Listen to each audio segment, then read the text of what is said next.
हाँ जी, welcome to Harsh IAS. Ethics के इससे पिछले सेशन में हमने बात की थी यूटिलाइजेशन ऑफ पब्लिक फंड्स के बारे में। आज के सेशन में हम बात करेंगे एक और बेहद simple topic, quality of service delivery के बारे में। देखो, शुरुआत करते हैं।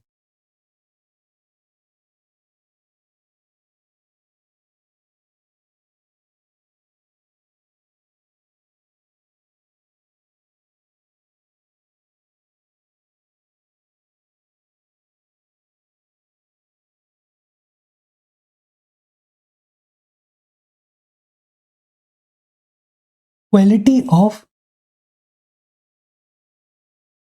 Service delivery. Quality of service delivery को समझने के लिए पहले we need to understand what is public service delivery. Public service delivery का मतलब क्या होता है? सिंपल तौर पे अगर बात करें तो दुनिया भर में जितनी भी सरकारें देखने को मिलती हैं, जितनी भी गवर्नमेंट्स देखने को मिलती हैं, वो अपने सिटीजन्स को कुछ सर्विसेज प्रोवाइड करती हैं। जिन प्रोसेसेस के थ्रू ये सर्विसेज प्रोवाइड की जाती हैं, उन्हीं को क्या बुलाया जाता है? उन्हीं को पब्लिक सर्विस डिलीवरी बुलाया जाता है। बेहद सिंपल। पब्लिक सर्विस डिलीवरी का मतलब क्या है? The processes by which the services are delivered by the government to its citizens. Services जैसे लॉ एंड ऑर्डर है, जैसे हमारे घर में इलेक्ट्रिसिटी की सप्लाई आती है, वाटर की सप्लाई आती है, जैसे एजुकेशन है, हेल्थ केयर है। ऐसी बहुत सारी सर्विसेज गवर्नमेंट अपने सिटीजन्स को प्रोवाइड करती है। जिन प्रोसेसेस के थ्रू ये सर्विसेज प्रोवाइड की जाती हैं, उन्हीं को क्या बुलाया जाता है? उन्हीं को पब्लिक सर्विस डिलीवरी बुलाया जाता है। बेहद simple.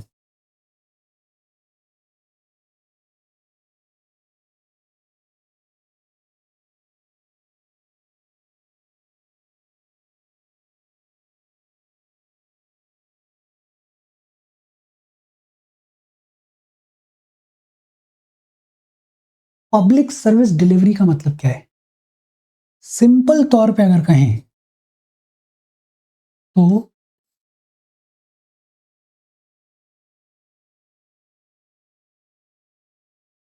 The processes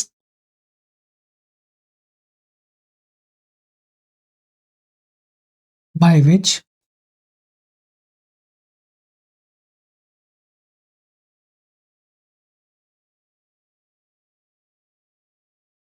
the services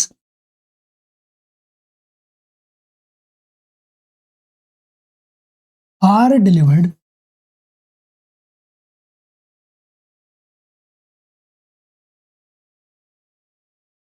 by the government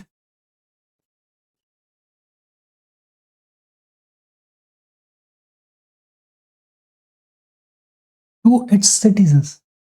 public service delivery का मतलब क्या है? होपफुली आपको समझ में आया होगा। अच्छा, ये जो पब्लिक सर्विस डिलीवरी है, ये कोई आज का फिनोमेना नहीं है, ये कोई रीसेंट फिनोमेना नहीं है। पब्लिक सर्विस डिलीवरी हमेशा से देखने को मिलती थी। फॉर एग्जाम्पल, राजाशाही में जो राजा हुआ करता था, वो लॉ एंड ऑर्डर को मेंटेन करता था। जो राजा हुआ करता था, वो अपने सिटीजन्स के लिए वेल्स बनवाता था, डैम्स बनवाता था। तो हमेशा से ही जो भी अथॉरिटी होती थी, जो भी स्टेट होती थी, जो भी गवर्नमेंट होती थी, वो पब्लिक सर्विस डिलीवरी के मैकेनिज्म में पार्टिसिपेट किया करती थी। लेकिन रीसेंट टाइम्स में ये जो पब्लिक सर्विस डिलीवरी है, इसके क्वालिटी को लेके डिमांड्स उठने लगी हैं, सवाल उठने लगे हैं। और ऐसा क्यों हुआ है? उसके पीछे दो तीन रीजंस हैं। एक तो ग्लोबलाइजेशन। जैसे जैसे ग्लोबलाइजेशन आया, वैसे वैसे ये जो देश हैं और ये जो अलग अलग देशों के लोग हैं, ये इंटीग्रेट होने लगे। फॉर एग्जाम्पल, इंडिया का कोई इंसान यूरोप गया और उसने देखा कि यूरोप में जो रोड्स हैं वो बहुत ही स्मूथ हैं। उसने देखा कि यूरोप में जो एजुकेशन की क्वालिटी है वो बहुत ही बेहतर है। उसने देखा कि यूरोप में जो हेल्थ केयर सिस्टम है वो बहुत ही बेहतर है। ये इंसान जब वापस आया तो इसने सरकार से डिमांड करने की शुरुआत करी कि भाई हम भी आपको टैक्स दे रहे हैं, हमें भी अच्छे रोड्स प्रोवाइड करो, हमें भी बेहतर इंफ्रास्ट्रक्चर प्रोवाइड करो, हमें भी अच्छी क्वालिटी की एजुकेशन प्रोवाइड करो, हमें भी अच्छी क्वालिटी का हेल्थ केयर प्रोवाइड करो। तो एक तो ग्लोबलाइजेशन, दूसरा इकोनॉमिक ग्रोथ। जैसे जैसे इकोनॉमिक ग्रोथ हुई वैसे वैसे लोगों के पास में पैसा आया, समृद्धि आई। और जब लोगों के पास में पैसा आया तो लोगों ने बेहतर सर्विसेज की, बेहतर क्वालिटी की सर्विसेज की डिमांड करने की शुरुआत करी। और तीसरा टेक्नोलॉजी की ग्रोथ। टेक्नोलॉजी में भी सोशल मीडिया की ग्रोथ। सोशल मीडिया की ग्रोथ से क्या हुआ कि आज इंडिया के किसी गांव में बैठा हुआ इंसान, उसको भी पता होता है कि चाइना में क्या हो रहा है, यूरोप में क्या हो रहा है और यूएस में क्या हो रहा है। और ये कंपैरिजन करता है और फिर सवाल करता है सरकार से और डिमांड करता है कि जो सर्विसेज हैं वो बेहतर क्वालिटी की हों। तो ये जो पब्लिक सर्विस डिलीवरी है, ऐसा नहीं है कि ये कोई रीसेंट फिनोमेना है, लेकिन रीसेंट टाइम्स में ये जो पब्लिक सर्विस डिलीवरी है, इसकी क्वालिटी को लेके खूब सारे सवाल उठने लगे हैं। इसकी क्वालिटी को लेके खूब सारी डिमांड्स उठने लगी हैं। और डिमांड्स क्यों उठने लगी हैं? बिकॉज ऑफ द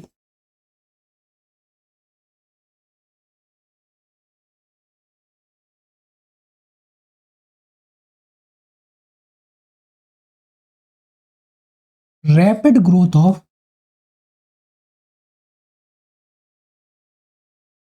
एक तो इकोनॉमी,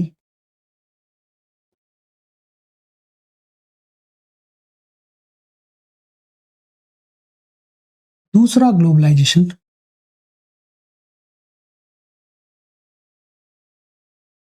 और तीसरा टेक्नोलॉजी या फिर सोशल मीडिया। अच्छा, ऐसा नहीं है कि ये जो क्वालिटी को लेके डिमांड उठ रही है ये आइसोलेटेड है। इसके पीछे एक पूरी कहानी है।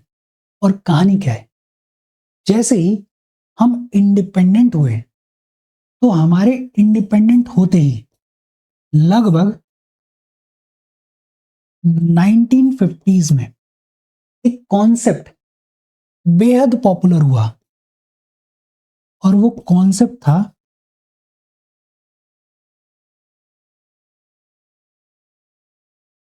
Neo liberalism. ये जो नियो लिबरलिज्म है, इसके तहत बात हो रही थी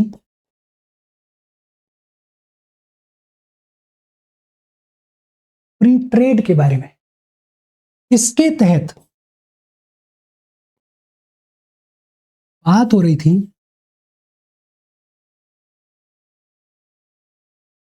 प्राइवेटाइजेशन के बारे में। इसके तहत बात हो रही थी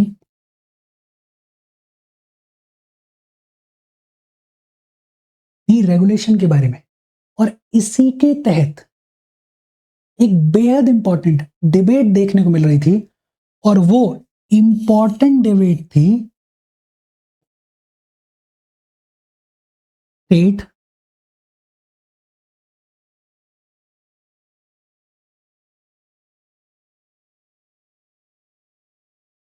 as a service provider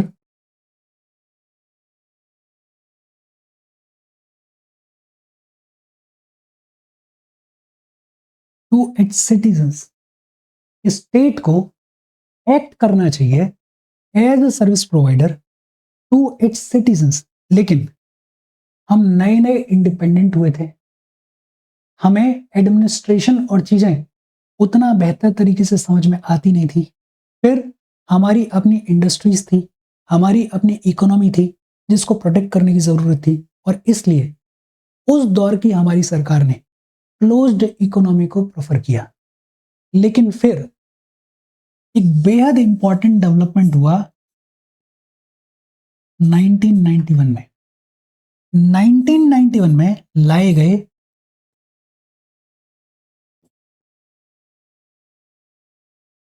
LPG reforms. और ये जो एलपीजी रिफॉर्म्स हैं, इनके तहत क्या हुआ? एक तो ये जो लिबरलाइजेशन है, इसके तहत एक तरीके से हमारी जो इंडियन मार्केट है उसको ओपन कर दिया गया। ओपन कर दिया गया तो क्या हुआ? फॉरेन इन्वेस्टमेंट्स आने लगे, फॉरेन बिजनेसेस आने लगे। और जब फॉरेन इन्वेस्टमेंट्स आने लगे, जब फॉरेन बिजनेसेस आने लगे, तो सरकार की जो मोनोपोली हुआ करती थी कुछ सेक्टर्स के ऊपर, वो कम होने लगी। कंपटीशन इंक्रीज होने लगा। कंपटीशन इंक्रीज होने लगा तो ऑटोमेटिकली बेहतर सर्विसेज प्रोवाइड की जाने लगी। लोगों के पास में, सिटीजन्स के पास में अब ज्यादा चॉइसेस होने लगी। और जैसे जैसे ज्यादा चॉइसेस होने लगी तो लोगों ने और ज्यादा कंपेयर करने की शुरुआत करी। और इस और ज्यादा कंपैरिजन में और कंपटीशन में सर्विसेज और ज्यादा बेहतर होने लगी। फिर प्राइवेट सेक्टर को अलाउ कर दिया गया। और प्राइवेट सेक्टर के आने की वजह से क्या हुआ? मोनोपोली जो है वो डिक्रीज होने लगी। मोनोपोली डिक्रीज होने लगी और जो कंपटीशन है वो इंक्रीज होने लगा। और कंपटीशन के साथ साथ लोगों की जो चॉइसेस हैं वो भी एक्सपेंड होने लगी। और इसके अलावा ग्लोबलाइजेशन, ग्लोबलाइजेशन की वजह से the awareness among the citizens about their rights and their entitlements वो सिग्निफिकेंटली ग्रो हुई। जैसे जैसे ग्लोबलाइजेशन हुआ, जैसे जैसे वेरियस देशों के बीच में इंटीग्रेशन हुआ, वैसे वैसे लोगों को समझ आने लगा कि उनके राइट्स क्या हैं, उनके एंटाइटलमेंट्स क्या हैं। और उन राइट्स को दिमाग में रखते हुए लोगों ने सर्विस डिलीवरी की क्वालिटी के लिए सरकार से डिमांड करने की शुरुआत करी, सरकार को क्वेश्चन करने की शुरुआत करी। देखो, पब्लिक सर्विस डिलीवरी का मतलब क्या है और इसका बैकग्राउंड क्या है, ये होपफुली आपको समझ में आया होगा। अब सवाल आता है, ये जो क्वालिटी ऑफ सर्विस डिलीवरी है, इसको किन पैरामीटर्स के ऊपर जज किया जा सकता है? पैरामीटर्स टू जज the quality of service delivery. Basically कहने की कोशिश ये की जा रही है कि कोई भी सर्विस अगर डिलीवर की जा रही है तो उसकी क्वालिटी को किन पैरामीटर्स के ऊपर जज किया जा सकता है? तीन चार पैरामीटर्स हैं। कौन कौन से तीन चार पैरामीटर्स हैं? सबसे पहले तो देखो, भूल जाओ एक बार के लिए सरकार को। नॉर्मल सिनेरियो इमेजिन करो कि आप किसी भी सेक्टर से, चाहे पब्लिक सेक्टर हो चाहे प्राइवेट सेक्टर हो, उससे कोई सर्विस लेना चाहते हो।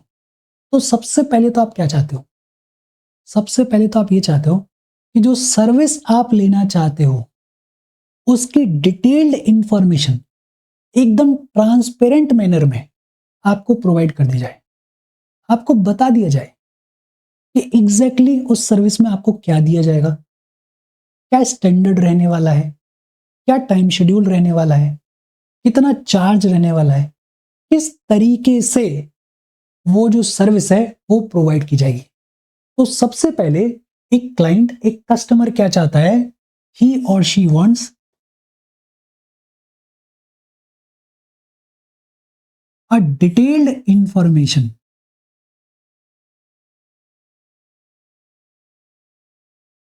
a detailed information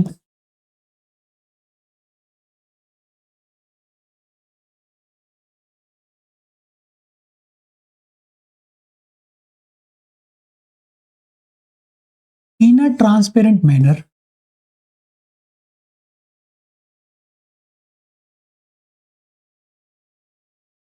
about the service. तो सबसे पहले तो as a client, as a customer आपको क्या चाहिए कि जो भी सर्विस आप लेना चाहते हो उसकी डिटेल्ड इंफॉर्मेशन आपको प्रोवाइड कर दी जाए। दूसरा, आपकी क्या एक्सपेक्टेशन होती है?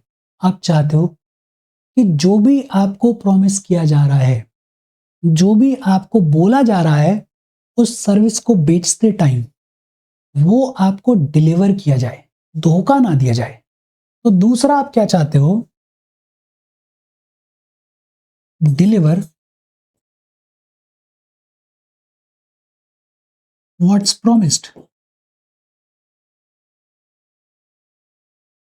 जो यहां पे प्रॉमिस किया गया है उसको आप डिलीवर कर दो। और तीसरा आप क्या चाहते हो? तीसरा, बड़ा सिंपल, आप ये चाहते हो कि देखो, आपने इंफॉर्मेशन दे दी, ट्रांसपेरेंट मैनर में दे दी, जो आपने प्रॉमिस किया वो आप डिलीवर कर रहे हो, लेकिन उसके बावजूद अगर कल को कोई दिक्कत आ जाए उस सर्विस में, उस प्रोडक्ट में, तो आपको क्या चाहिए? आपको चाहिए एक बढ़िया सा ग्रीवेंस रिड्रेसल मैकेनिज्म। होता ही है ना, आप कोई भी प्रोडक्ट खरीदने जाओ, कोई भी सर्विस लेने जाओ, आपका दूसरा सवाल ये होता है कि भाई अगर बाद में कोई दिक्कत आई तो आपकी सर्विसेज कैसी है? Grievance redressal mechanism. और ये जो ग्रीवेंस रिड्रेसल मैकेनिज्म है, ये बेहतर कब होता है? तीन चार चीजें। एक तो ये जो आपका ग्रीवेंस रिड्रेसल मैकेनिज्म है, ये वेल स्टेब्लिश्ड होना चाहिए। Well established and convenient system होना चाहिए। या फिर सिंपल तौर पे अगर कहो तो बहुत ही सिंपल प्रोसीजर होना चाहिए। देखो, कुछ ब्रांड्स होते हैं जिनका जो ग्रीवेंस रिड्रेसल मैकेनिज्म होता है वो बहुत ही वेल स्टेब्लिश्ड होता है। छोटे से छोटे टाउन में उनका सर्विस सेंटर देखने को मिलता है। और कुछ ऐसे होते हैं जिनका सर्विस सेंटर कुछ सर्टेन प्लेसेस में ही देखने को मिलता है। एज अ कस्टमर आप क्या चाहते हो कि जो ग्रीवेंस रिड्रेसल मैकेनिज्म है, या एक तरीके से जो सर्विस सेंटर है, वो आपके छोटे से छोटे टाउन में हो, एक well established and convenient system होना चाहिए। दूसरा, एक बेहतर ग्रीवेंस रिड्रेसल मैकेनिज्म में क्या होता है? दूसरा होता है टाइमली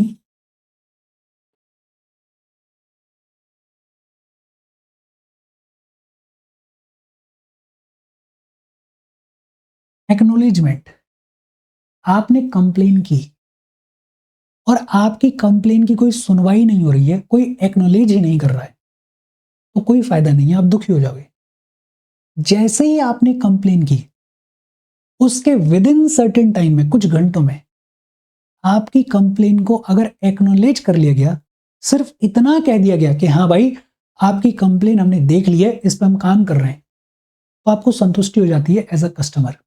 तो दूसरा, किसी भी अच्छे ग्रीवेंस रिड्रेसल मैकेनिज्म में टाइमली एक्नोलेजमेंट होना चाहिए। फिर तीसरा बात होती है रिड्रेस के बारे में। रिड्रेस का मतलब रिड्रेसल, कि जो भी गड़बड़ हुई है, जो भी गलत हुआ है, उसका समाधान होना चाहिए। और इसमें दो चीजें होनी चाहिए। एक तो रिड्रेसल का टाइम नॉर्म होना चाहिए। ऐसा नहीं है कि आप समाधान करने के लिए महीनों ले रहे हो। एक फिक्स्ड टाइम पीरियड होना चाहिए। पहले ही बता दो कि कोई भी अगर कंप्लेन आएगी तो हम उसका सॉल्यूशन 7 दिन में करने की कोशिश करेंगे या 15 दिन में करने की कोशिश करेंगे। तो जो कंप्लेन करने वाला है उसको संतुष्टि रहती है, यार मेरे को 15 दिन वेट करना है, 15 दिन में उधर से कोई जवाब आ जाएगा। तो एक तो रिड्रेसल में टाइम नॉर्म होना चाहिए, और दूसरा बेहद इंपॉर्टेंट कम्युनिकेशन चैनल होना चाहिए जो कि ये बताए कि क्या एक्शन लिया गया है। सामने से बताया जाए कि आपकी जो कंप्लेन है उसके ऊपर हमने क्या एक्शन लिया है। अगर ये दो चीजें हो रही हैं तो आपका जो रिड्रेसल का मैकेनिज्म है वो अच्छा है। और फाइनली आपको क्या चाहिए? फाइनली आपको अपील के लिए प्लेटफॉर्म चाहिए। अगर कोई क्लाइंट ऐसा है जिसकी समस्या इस सब के बावजूद सॉल्व नहीं हुई है, तो वो कहां पे अपील कर सकता है, वो प्लेटफॉर्म भी एकदम तैयार होना चाहिए। और एक जनरल पॉइंट आप लिख सकते हो कि ये सारी चीजें तो होनी ही चाहिए। उसके अलावा किसी भी बेहतर ग्रीवेंस रिड्रेसल मैकेनिज्म को कंटिन्यूसली खुद को इंप्रूव करते रहना चाहिए। अगर ये सारी चीजें देखने को मिल रही हैं और कंटिन्यूसली इंप्रूवमेंट देखने को मिल रहा है, तो हम कह सकते हैं कि एक बेहतर, एक इफेक्टिव ग्रीवेंस रिड्रेसल मैकेनिज्म है। कोई भी सर्विस जो कि आपको डिलीवर की जा रही है, अगर उसमें ये तीन चीजें देखने को मिल रही हैं, तो इसका मतलब यह है कि वो बेहतर सर्विस है, उस सर्विस की डिलीवरी बेहतर है। कौन कौन सी तीन चीजें? एक तो डिटेल्ड इंफॉर्मेशन।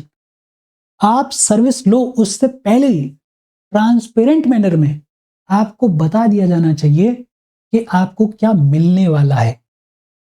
दूसरा, जो आपको प्रॉमिस किया जा रहा है वो आपको डिलीवर किया जाना चाहिए। और तीसरा, इस सब के बावजूद अगर कोई समस्या आ जाए तो एक बेहतर ग्रीवेंस रिड्रेसल मैकेनिज्म होना चाहिए।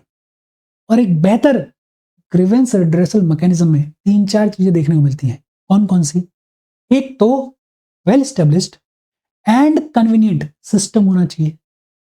दूसरा, टाइमली एक्नॉलेज किया जाए, ये बड़ा इंपॉर्टेंट है। तीसरा, redressal.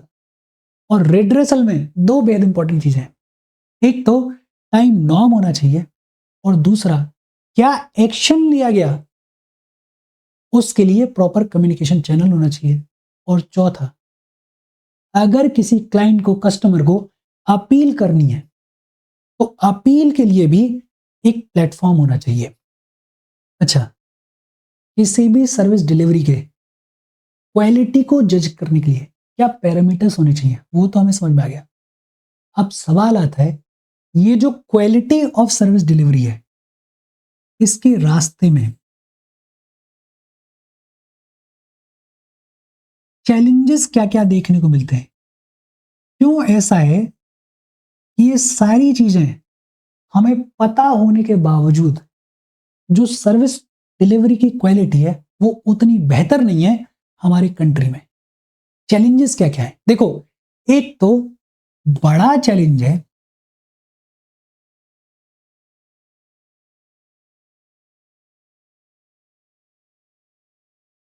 Apply demand mismatch. Supply और डिमांड का मिसमैच है। लंबी चौड़ी पॉपुलेशन है, largest population in the world. इस लार्जेस्ट पॉपुलेशन की डिमांड्स को फुलफिल करने के लिए जो एडमिनिस्ट्रेटिव स्ट्रक्चर है वो बेहद छोटा है।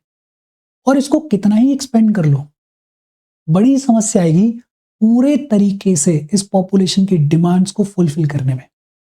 फॉर एग्जाम्पल, अभी दिल्ली में प्रोटेस्ट हुए तो पुलिस रिफॉर्म्स के ऊपर खूब सारी बातचीत हुई।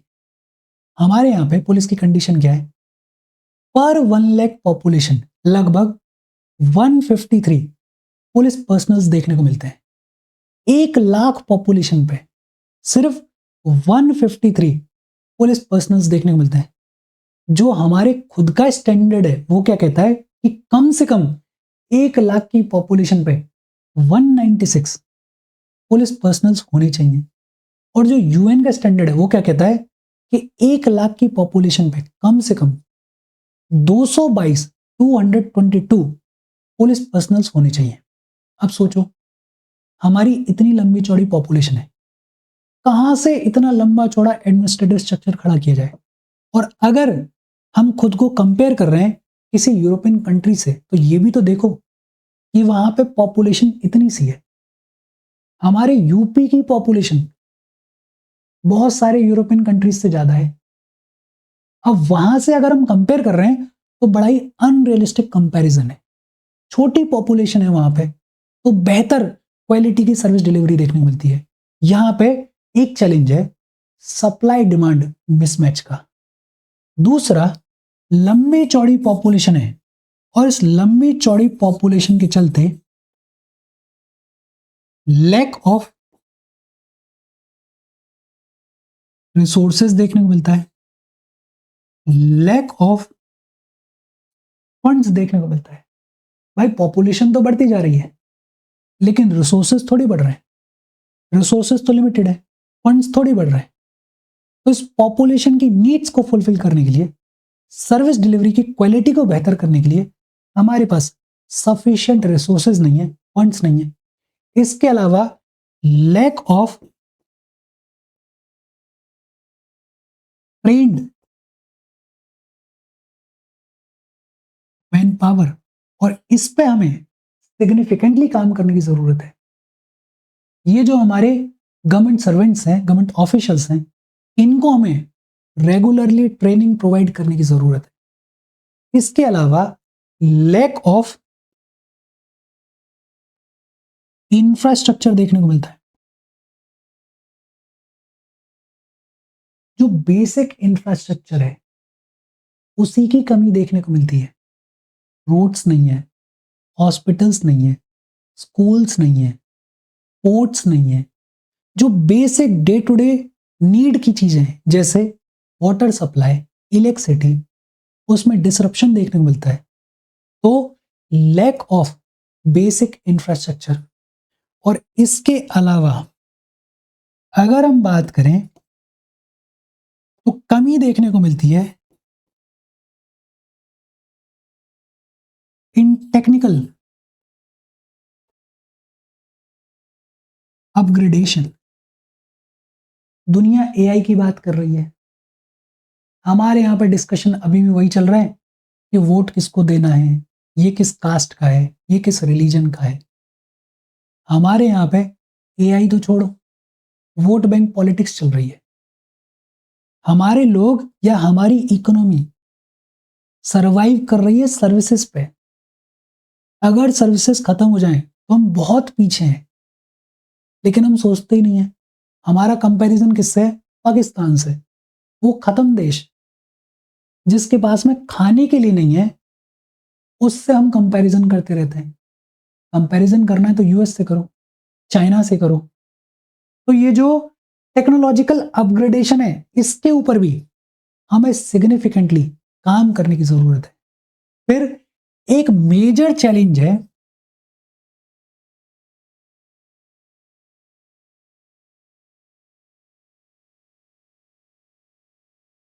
Rigid procedures. बहुत ही रिजिड प्रोसीजर्स हैं, आम आदमी को समझ में ही नहीं आता कि किस सर्विस को किस तरीके से अवेल करना है।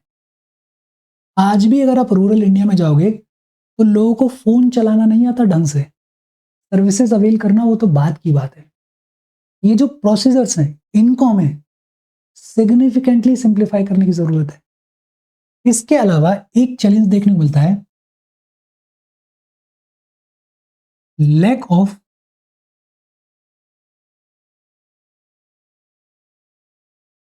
Coordination between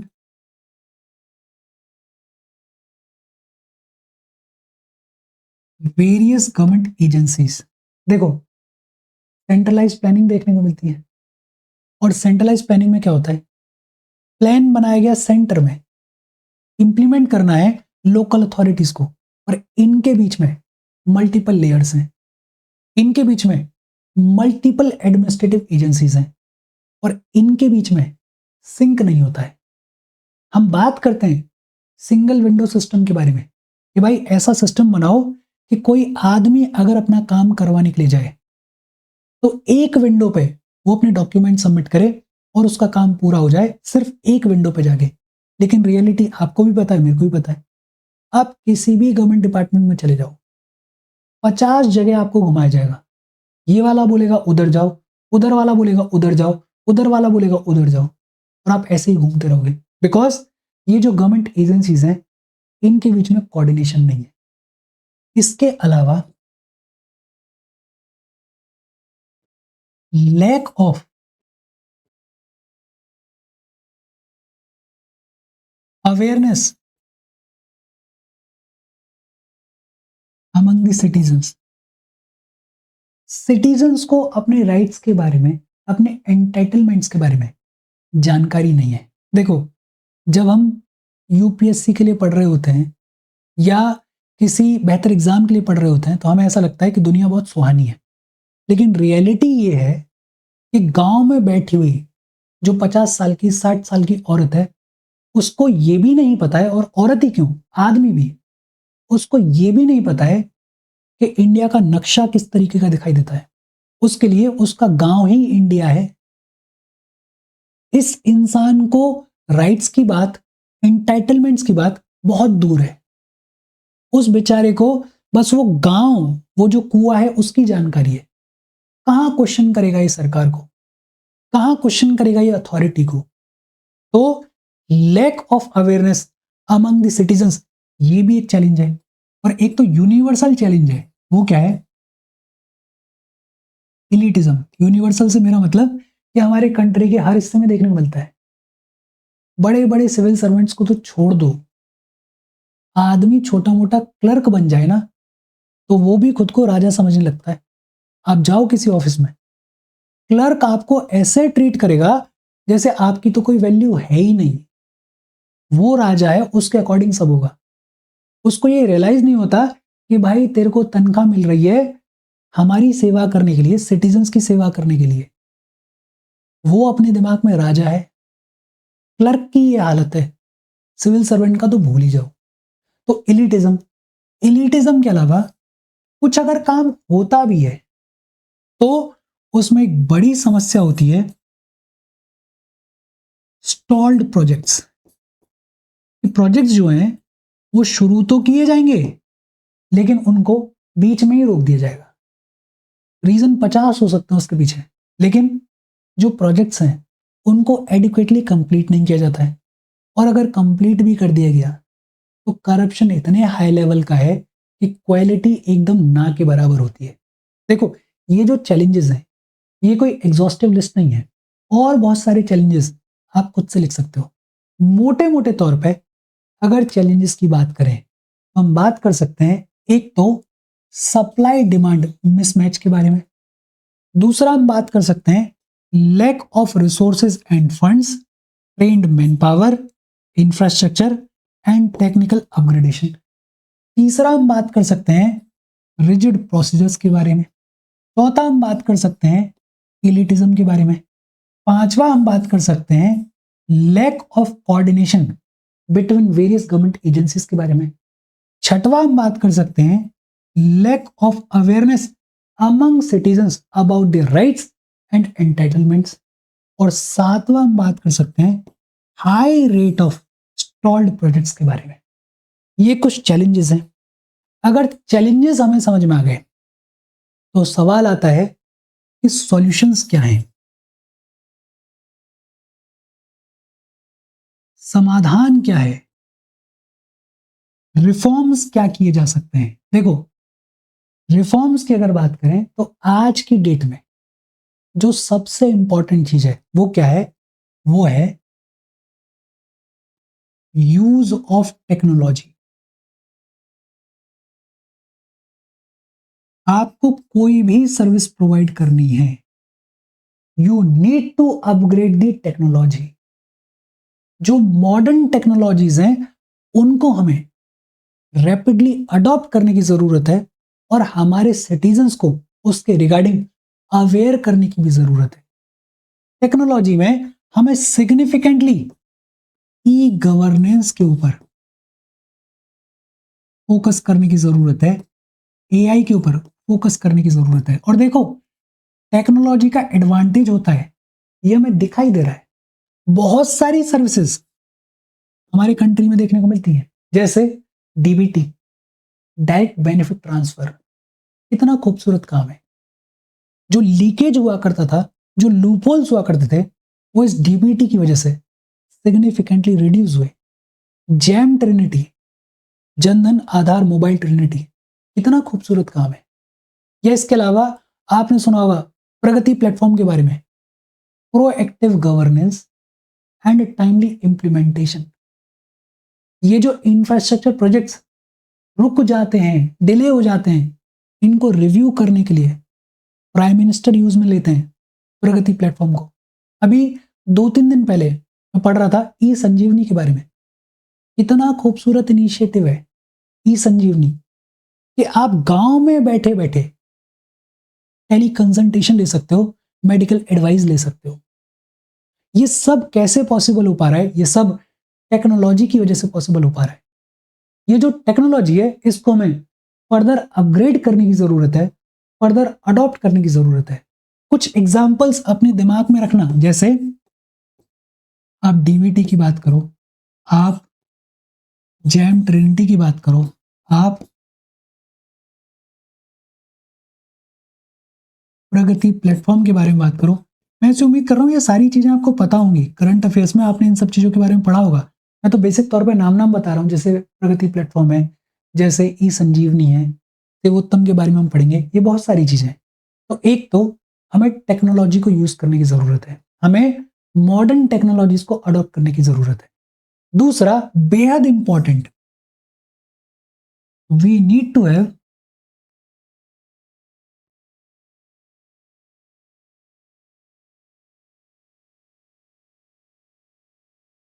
customer centric approach. और ये बेहद इंपॉर्टेंट है। सरकार में जो लोग बैठे हुए हैं वो क्या समझते हैं कि हम ये जो सर्विसेज प्रोवाइड कर रहे हैं ये दया में है, ये दान में है, ये भिक्षा में है। उनको अपना एटीट्यूड बदलने की जरूरत है। उनको ये समझने की जरूरत है कि ये जो सिटीजन्स हैं ये आपको टैक्स देते हैं। ये जो सिटीजन्स हैं इनकी वजह से आपके पास में फंड आता है और उस टैक्स के पैसे से ही आप सर्विसेज प्रोवाइड कर रहे हो। तो आपकी दया पे नहीं पल रहा है ये सब कुछ, ये आपकी दया पे नहीं चल रहा है। ये आपकी जिम्मेदारी है। ये जो सिटीजन है, जब आप सर्विस प्रोवाइड कर रहे हो तो ये आपका कस्टमर है, ये आपका क्लाइंट है।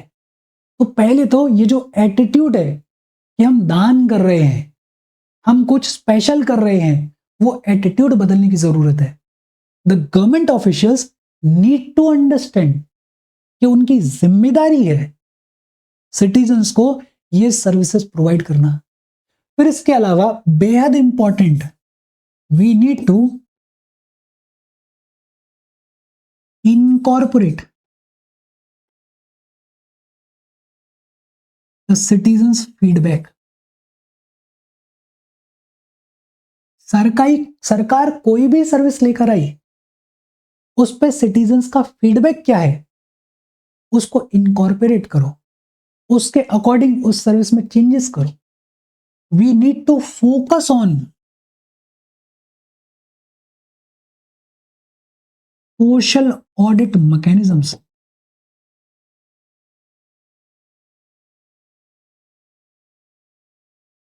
सिर्फ किसी सर्विस को लॉन्च कर देना काफी नहीं है। देखो कि वो सर्विस किस तरीके से परफॉर्म कर रही है, कैसा इंपैक्ट डाल रही है। और वो कैसे पॉसिबल हो सकता है? वो पॉसिबल हो सकता है सोशल ऑडिट मैकेनिज्म्स के थ्रू। हमें प्रोसीजर्स को सिंप्लीफाई करने की जरूरत है। जैसे हमें सिग्निफिकेंटली सिंगल विंडो सिस्टम को इंप्लीमेंट करने की जरूरत है।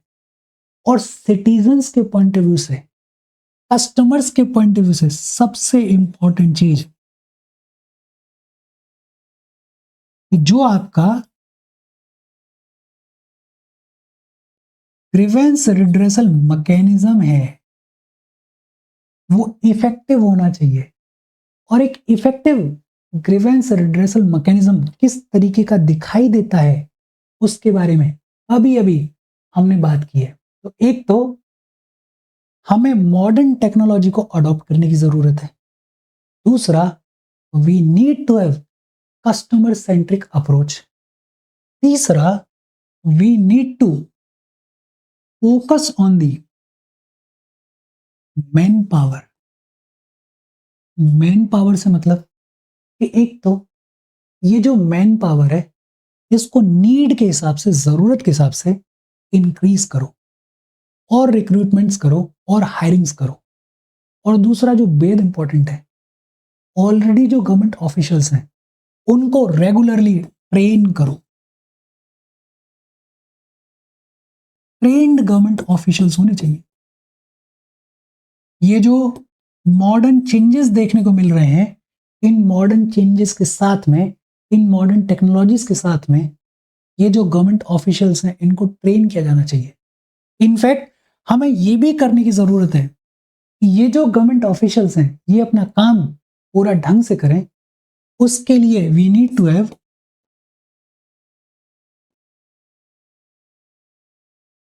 Performance based appraisal. कोई अगर बेहतर काम कर रहा है तो उसको रिवॉर्ड करो, नहीं कर रहा है तो उसको कुछ किसी तरीके से पनिश करो। और मैन पावर के पॉइंट ऑफ व्यू से एक पॉइंट और बेहद इंपॉर्टेंट है कि जो लोकल अथॉरिटीज हैं उनको भी हमें सिग्निफिकेंटली इंक्लूड करने की जरूरत है।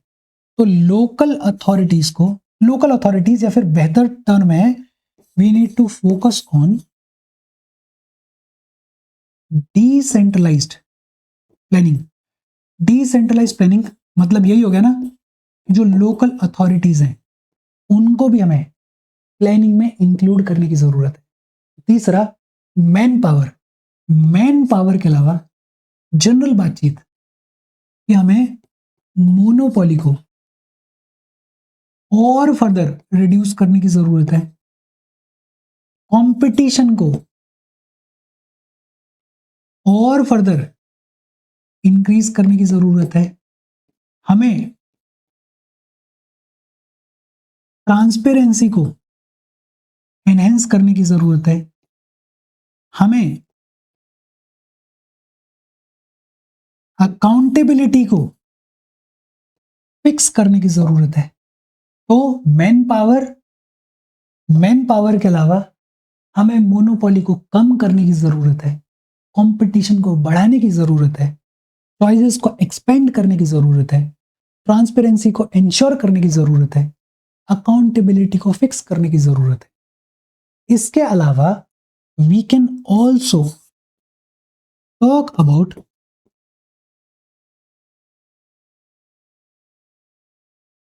Public service guarantee acts. ये पब्लिक सर्विस गारंटी एक्ट्स क्या होते हैं? दिल्ली में इसको पास किया गया, एमपी में इसको पास किया गया, वेरियस स्टेट्स में पास किया गया। ये जो पब्लिक सर्विस गारंटी एक्ट्स हैं ये कानूनन तौर पर बता देते हैं कि आपको कौन कौन सी सर्विस मिलने वाली है, किस तरीके से मिलने वाली है, उसके एसओपीज क्या रहने वाले हैं, उसके स्टैंडर्ड्स क्या रहने वाले हैं। अगर उसमें कोई दिक्कत आएगी तो ग्रीवेंस रिड्रेसल मैकेनिज्म किस तरीके से फंक्शन करने वाला है। एक तरीके से गारंटी प्रोवाइड कर दी गई, कानूनन तौर पे गारंटी प्रोवाइड कर दी गई। दिल्ली में बड़ा अच्छा काम देखने को मिला था, door step delivery of services. MP में भी बड़ा अच्छा काम देखने को मिला था। तो ये जो पब्लिक सर्विस गारंटी एक्ट्स हैं इनको लाने की हमें जरूरत है। फिर जो सबसे इंपॉर्टेंट चीज है वो क्या है, या one of the most important चीज है एथिकल लीडरशिप। किसी भी चीज में अगर ट्रू सेंस में बदलाव लेकर आना है तो जो लीडरशिप है उसको एथिकल होने की जरूरत है। उसको कोड ऑफ एथिक्स को, या ये कहें कि उसको कोड ऑफ कंडक्ट को फॉलो करने की जरूरत है। फॉर एग्जाम्पल, टाटाज अपने सर्विसेज से ज्यादा अपने एथिकल लीडरशिप के लिए जाने जाते हैं। और लीडरशिप एथिकल है तो पूरा जो स्ट्रक्चर है वो भी एथिकली ऑपरेट करता है। इसके अलावा we may also talk about citizen charter, जिसके बारे में आगे हम पढ़ेंगे। We may also talk about RTI. अब ये जो सिटीजन चार्टर है, ये जो आरटीआई है, ये टूल्स हैं जो कि सिटीजन्स को एम्पावर करते हैं अपनी सरकार को क्वेश्चन करने के लिए। तो सिटीजन चार्टर, आरटीआई, आरटीआई के अलावा सेवोत्तम। तो ये बहुत सारे सॉल्यूशंस हैं जो कि हमें इम्प्लीमेंट करने चाहिए ये जो सर्विस डिलीवरी है इसको बेहतर करने के लिए। क्या क्या सॉल्यूशंस हैं? एक तो हमें जो मॉडर्न टेक्नोलॉजी है उसको रैपिडली अडॉप्ट करने की जरूरत है। दूसरा, कस्टमर सेंट्रिक अप्रोच, ये जो एटीट्यूड है ये हमें डेवलप करने की जरूरत है। और कस्टमर सेंट्रिक अप्रोच में जो सिटीजन्स का फीडबैक है, जो सोशल ऑडिट मैकेनिज्म्स हैं, जो सिंगल विंडो सिस्टम है, जो ग्रीवेंस रिड्रेसल मैकेनिज्म होता है, उसको हमें सिग्निफिकेंटली इंप्रूव करने की जरूरत है। फिर हमें मैन पावर के ऊपर फोकस करने की जरूरत है। ट्रेन्ड गवर्नमेंट ऑफिशियल्स होने चाहिए। जो गवर्नमेंट ऑफिशियल बेहतर परफॉर्म कर रहा है उसको आप रिवॉर्ड दो, उसको आप सिग्निफिकेंटली प्रेस करो। We need to have decentralise planning. चौथा, हमें मोनोपोली को रिड्यूस करने की जरूरत है। बेहद खूबसूरत काम किया हमने इसके ऊपर, लेकिन और फर्दर रिड्यूस करने की जरूरत है। जैसे रेलवेज में कुछ चीजें जो हैं वो प्राइवेट की जा सकती हैं ताकि जो सर्विसेज हैं वो बेहतर हो। हमें कंपटीशन को इंक्रीज करने की जरूरत है, ट्रांसपेरेंसी को एनहेंस करने की जरूरत है, अकाउंटेबिलिटी को फिक्स करने की जरूरत है। We may also pass public service guarantee act, बेहद important. The leadership needs to act ethically. और इसके अलावा सिटीजन चार्टर है, आरटीआई है, सेवोत्तम है, ये वो टूल्स हैं जो कि सिग्निफिकेंटली सिटीजन्स को एम्पावर करते हैं अपनी सरकार को क्वेश्चन करने के लिए। सिटीजन चार्टर के बारे में भी हम पढ़ेंगे, आरटीआई के बारे में भी हम बात करेंगे, लेकिन आज हम बात कर लेते हैं सेवोत्तम के बारे में। देखो, ये जो टर्म है सेवोत्तम, ये बना हुआ है दो शब्दों से। एक है सेवा और दूसरा है उत्तम। सेवा का मतलब क्या होता है? सेवा का मतलब होता है सर्विस। सेवा का मतलब क्या है?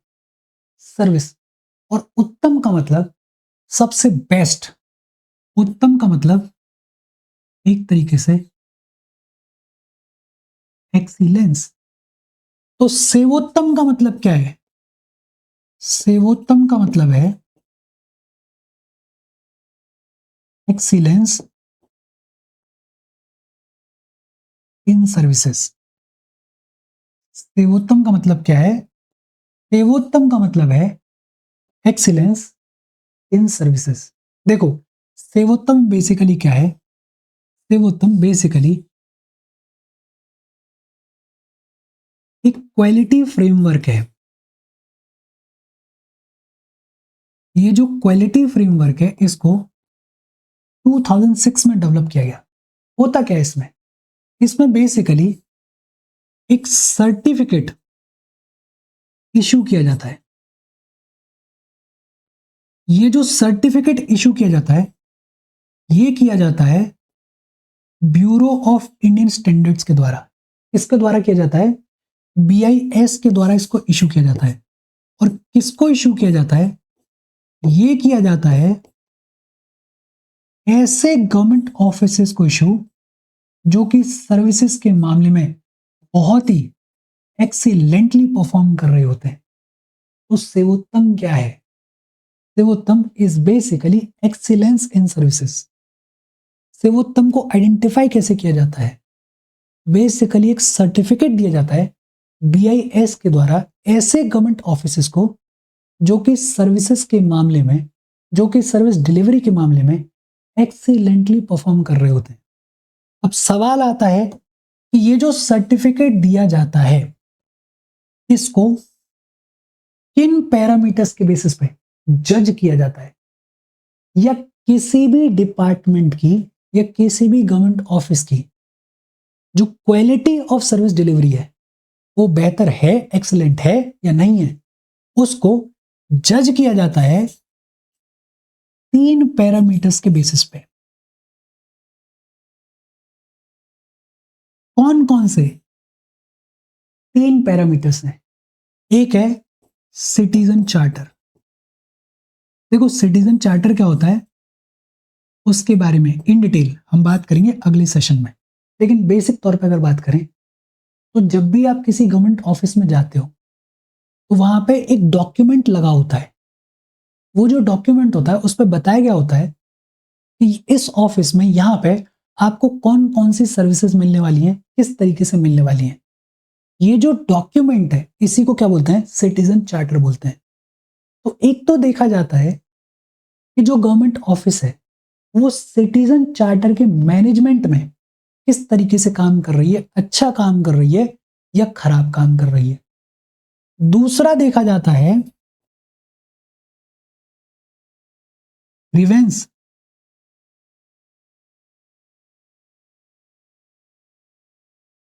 रिड्रेसल मैकेनिज्म कि वो जो गवर्नमेंट ऑफिस है उसका जो ग्रीवेंस रिड्रेसल मैकेनिज्म है वो कितना इफेक्टिव है, वो कितना अच्छा है।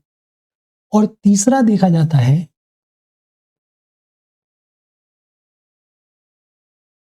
सर्विस डिलीवरी कैपेबिलिटी कि वो जो गवर्नमेंट ऑफिस है उसकी सर्विस डिलीवर करने की जो कैपेबिलिटी है वो कितनी बेहतर है। इन 3 पैरामीटर्स के बेसिस पे जज किया जाता है, देखा जाता है कि कोई गवर्नमेंट ऑफिस कितना बेहतर परफॉर्म कर रही है सर्विस डिलीवरी के मामले में। और जो गवर्नमेंट ऑफिस बेहतर परफॉर्म कर रही होती है उसको एक सर्टिफिकेट इशू किया जाता है जिसको हम सेवोत्तम बोलते हैं।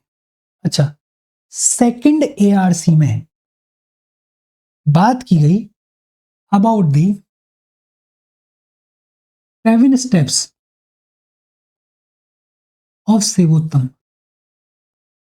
सिंपल तौर पे अगर कहें तो सेकंड एआरसी में बताया गया कि सेवोत्तम के लिए या एक्सीलेंस इन सर्विसेज के लिए किसी भी गवर्नमेंट ऑफिस को या इन जनरल किसी भी ऑफिस को कौन कौन से 7 काम करने चाहिए। कौन कौन से 7 स्टेप्स हैं? सबसे पहले तो define all the services and identify clients. सबसे पहली चीज क्या है, आपके ऑफिस में आपके डिपार्टमेंट में कौन कौन सी सर्विसेज मिलने वाली हैं उनको प्रॉपरली डिफाइन कर लो और उन सर्विसेज को कौन कौन से क्लाइंट्स किस तरीके के क्लाइंट्स अवेल करने वाले हैं उनको आइडेंटिफाई कर लो। तो पहला तो क्या है, you need to define all the services and identify the clients. दूसरा, set the standards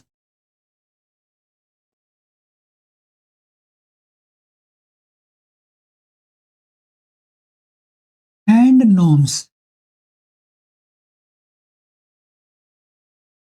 for each service. जो भी सर्विस आप प्रोवाइड करोगे उस सर्विस के क्या स्टैंडर्ड्स रहने वाले हैं और क्या नॉर्म्स रहने वाले हैं उनको पूरे तरीके से सेट कर लो, उनको पूरे तरीके से स्ट्रक्चर कर लो। फिर तीसरा आप क्या करोगे, पहला आपने क्या किया, डिफाइन किया सर्विसेज को और क्लाइंट्स को आइडेंटिफाई किया। दूसरा आपने क्या किया, जो स्टैंडर्ड्स हैं, जो नॉर्म्स हैं हर एक सर्विस के लिए उनको सेट किया, उनको स्ट्रक्चर किया। अब तीसरा आपको क्या करना है, तीसरा develop capability. Develop capability to meet the standards.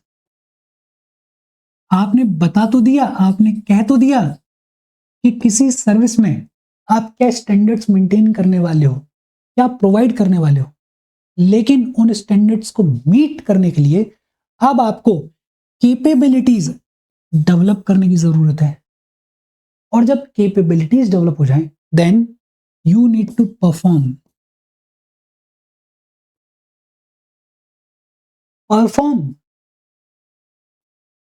so as to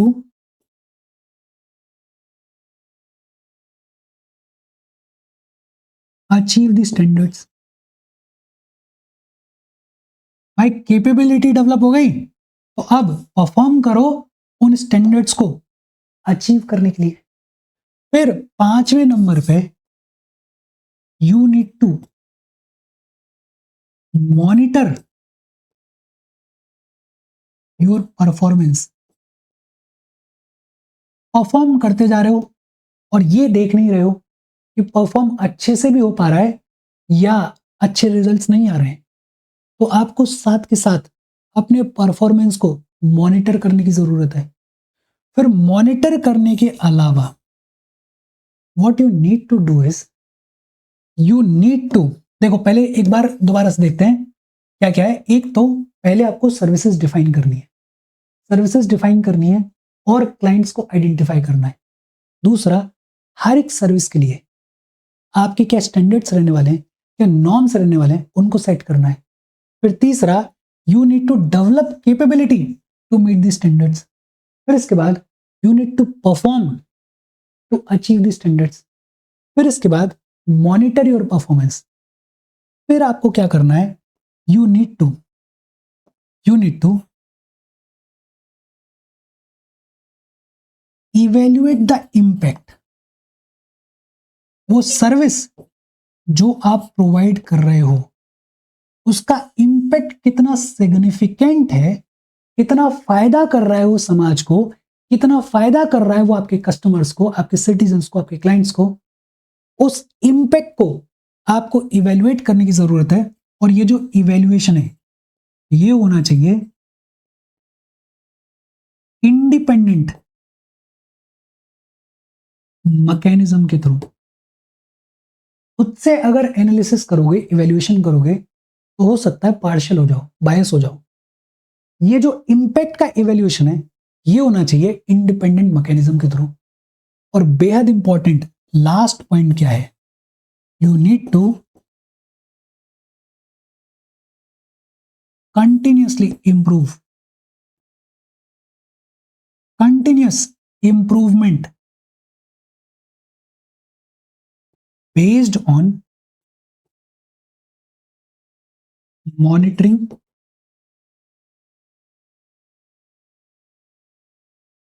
and evaluation results।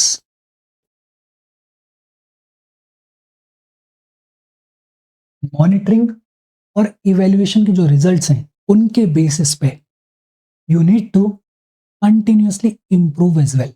देखो बड़ा इंपॉर्टेंट है दो चीजें। एक तो हमने बात की किसके बारे में कि सेवोत्तम क्या होता है। सेवोत्तम क्या है, सेवोत्तम ये जो टर्म है ये दो शब्दों से मिलकर बना हुआ है। कौन कौन से दो शब्द, एक सेवा प्लस उत्तम। सेवा का मतलब होता है सर्विस और उत्तम का मतलब होता है बेस्ट या फिर एक्सीलेंस। तो सेवोत्तम का एसेंशियली मतलब देखें तो होता है excellence in service. Sevottam basically quality framework है जो कि 2006 में डिजाइन किया गया। इसमें बेसिकली एक सर्टिफिकेट इशू किया जाता है। बीआईएस इस सर्टिफिकेट को इशू करता है। इसको इशू करता है ऐसे गवर्नमेंट ऑफिसर्स को जो कि सर्विसेज के मामले में एक्सीलेंटली परफॉर्म कर रहे होते हैं। ये जो सर्टिफिकेट है ये 3 पैरामीटर्स के बेसिस पे तैयार किया जाता है। कौन कौन से 3 पैरामीटर्स हैं, एक सिटीजन चार्टर, दूसरा ग्रीवेंस रिड्रेसल मैकेनिज्म और तीसरा service delivery capabilities. Second ARC ने बात की about the 7 steps of Sevottam. कौन कौन से 7 स्टेप्स हैं, एक तो you need to define all the services and identify the clients. दूसरा, जो भी सर्विसेज आप प्रोवाइड करोगे उनके स्टैंडर्ड्स क्या रहेंगे, उनके नॉर्म्स क्या रहेंगे, उनको सेट करो। तीसरा, वो जो स्टैंडर्ड्स हैं उनको मीट करने के लिए कैपेबिलिटीज को डेवलप करो। चौथा, कैपेबिलिटीज अगर डेवलप हो गई तो फिर उन स्टैंडर्ड्स को अचीव करने के लिए परफॉर्म करो। पांचवा, अपनी परफॉर्मेंस को मॉनिटर करो। छठवा, you need to evaluate the impact, और ये जो इवेल्युएशन है ये इंडिपेंडेंट मैकेनिज्म के थ्रू होना चाहिए। और last you need to continuously improve based on the monitoring and evaluation results. बेहद सिंपल और इजी सी बात है। देखो, इसके साथ आज की हमारी बातचीत खत्म हो गई। ये जो टॉपिक है इससे क्वेश्चंस पूछे जाते हैं और बहुत ही सिंपल टॉपिक है। ये पिछले 4-5 लेक्चर्स में और आने वाले 2-3 लेक्चर्स में जो भी टॉपिक्स हम पढ़ेंगे देखने में बड़े सिंपल होते हैं, आंसर बहुत इजीली लिखा जा सकता है, लेकिन एक कंडीशन है। कंडीशन ये है कि आप एग्जाम में बैठ के इन चीजों के बारे में सोच नहीं सकते हो। ये स्ट्रक्चर पहले से आपके दिमाग में होना चाहिए। तो ध्यान रखना कि बहुत ही इजी टॉपिक्स हैं, बस स्ट्रक्चर दिमाग में बिठाना है, तैयार करके रखना है, ताकि अगर पेपर में आए तो सीधे सीधे लिखा जा सके। इग्नोर नहीं करना है, लाइटली नहीं लेना है, स्ट्रक्चर को साथ के साथ दिमाग में बिठाते चलना। आज की बातचीत इसी के साथ हम खत्म कर रहे हैं। कोई डाउट हो कमेंट करके पूछ लेना। Thank you very much.